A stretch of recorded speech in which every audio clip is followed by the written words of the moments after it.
diyan sa Manila may nakita pa nga na mga fake na mga dokumento. Kung kaya sinabi natin, dapat kumpiskahin yung mga peking papel na yan at pagkatapos kapapailan natin ng kaso yung nag-attempt pa rin na mag-file niyan. Akala po kasi nila hindi namin ika-counter-check at akala ganun kami magiging maluwag sa pagpa-file ng COC. Muli, hindi namin tatanggapin ang mga certificates of candidacy na kulang-kulang, may mga blanco.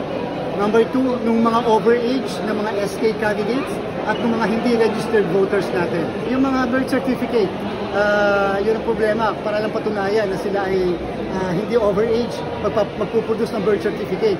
Muli, dun sa mga hindi pa nagpa-file ng kanilang certificates of candidacy, wala kami pakialam sa birth certificates nyo. Ang pagbabasihan namin yung record ng COMELEC, yung voters registration record sapagkat kayo mismo nag-accomplish nun.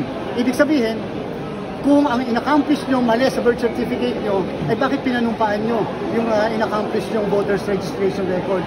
Yun ang basis namin para alamin kung ikaw ay of age o overage.